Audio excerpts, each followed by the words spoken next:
Aaron Rodgers showing up on camera with his leg iced and wrapped at Steelers practice is the kind of small moment that detonates into 1,000 headlines this time of year, and with good reason. Rodgers' recent seasons, his age, and his injury history make anything that looks even mildly concerning about his body an immediate storyline with real roster and game plan implications. What matters most isn't the photo itself, it's what it signals about risk, contingency planning, and how the Steelers manage an elite but vulnerable quarterback in a win-now window. First, reality check. Rodgers is 41 and coming off a run of football that included a serious lower leg injury in the not-too-distant past.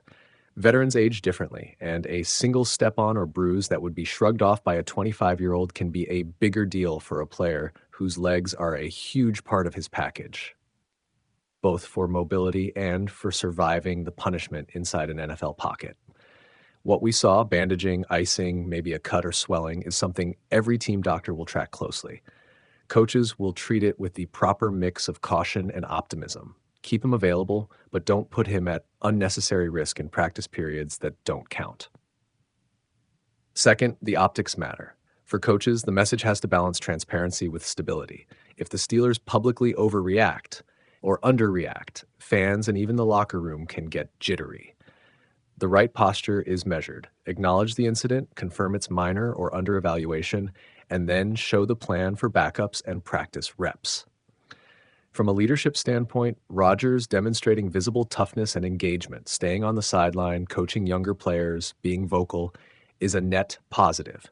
The team wants his energy. But the Steelers must also project that they're protecting their investment and the season's goal, which means having contingency plans that aren't just lip service. That brings up the roster consequences. A team that signs an aging star for a one-year short-term deal must build insurance in the roster. Backup quarterback depth becomes a headline itself. If Rodgers misses even a game or two, Pittsburgh will need someone who can manage the offense and limit turnovers. That changes how the coaches structure 7-on-7 work, install scripts, and even how the competition for the number 2 and number 3 jobs is prioritized. In practical terms, expect extra reps for the primary understudy, a simplified short yardage and red zone script for anyone asked to step in, and more practice repetitions for the offensive line and skill players in backup mode. Those are small, boring adjustments that matter enormously in September. Third, think conditioning and practice design. With Rodgers, the Steelers can and should be surgical with his exposure. Shorter, sharper sessions. More focus on walkthrough installs and game speed reps that reduce tackle exposure. Use of increased film, virtual installs, and sleds or situational drills that don't require full contact. The goal, keep his timing and rhythm intact while minimizing acute injury risk. Teams that have managed veteran QBs well in the past find creative ways to keep them mentally sharp without over-relying on physical reps. Fourth, there are strategic implications for game planning. If Rodgers' availability becomes anything less than a sure thing, the team's offensive philosophy for the season opener and early slate changes. Play calling can tilt more toward the run, quick game throws, and high percentage completions to limit sacks and long, timing-sensitive drops. It also impacts roster construction. You might carry an extra offensive lineman or tight end if you fear the QB's mobility is compromised, or you might push for more quick-release personnel groupings to protect a replacement QB. Finally, the human element. Rodgers is the kind of competitor who will push through discomfort when the stakes are high, and that mentality wins respect. But teams win championships when players are available and managed intelligently. Pittsburgh's medical staff and coaching staff need to collaborate tightly, communicate a clear plan to Rodgers, let him buy into restoration and maintenance protocols, and then execute that plan visibly.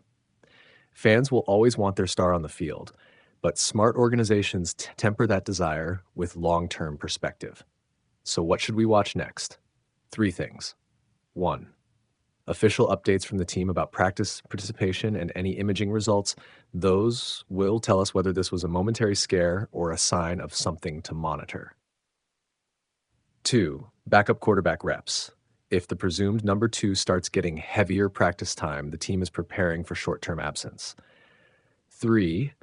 Rodgers' own body language and workload over the next week. how many full speed reps he takes, whether he travels fully dressed to away practices, and whether the staff publicly describes him as day to day or cleared for full participation. In short, the photo of Rodgers iced and wrapped is only the headline. The real story will be how the Steelers adapt their practice habits, depth planning, and game strategy around the physical reality of an aging but elite quarterback. If they handle it smartly, prioritizing availability and tailoring exposure while keeping the offense sharp, this can be a minor blip. If they ignore it, even a small issue could balloon into missed games and a much uglier season. Either way, right now the prudent path is to assume caution, execute contingency plans, and let the medical updates guide the narrative rather than social media speculation. A photo of Aaron Rodgers at Steelers training camp, leg heavily iced and wrapped, set off a predictable wave of concern, and for good reason. Rodgers isn't just any veteran quarterback. He's a 41-year-old former MVP coming off 2 difficult seasons and a serious Achilles tear. Even a minor-looking tweak now gets magnified into what-if scenarios about availability, mobility, and how much the Steelers can realistically lean on him this year. Context matters. The image surfaced after a practice in Latrobe, where Rodgers was reportedly stepped on during an 11-on-11 rep. Early reports and on-field observations suggested a cut and some soreness, rather than a structural injury. Coaches and beat reporters noted he didn't miss reps afterward and was back participating in team periods, which is an encouraging sign. Still, visuals of a taped-up lower leg are immediately alarming when the player involved once suffered a catastrophic lower leg injury. Why the panic? Football fans remember the timeline.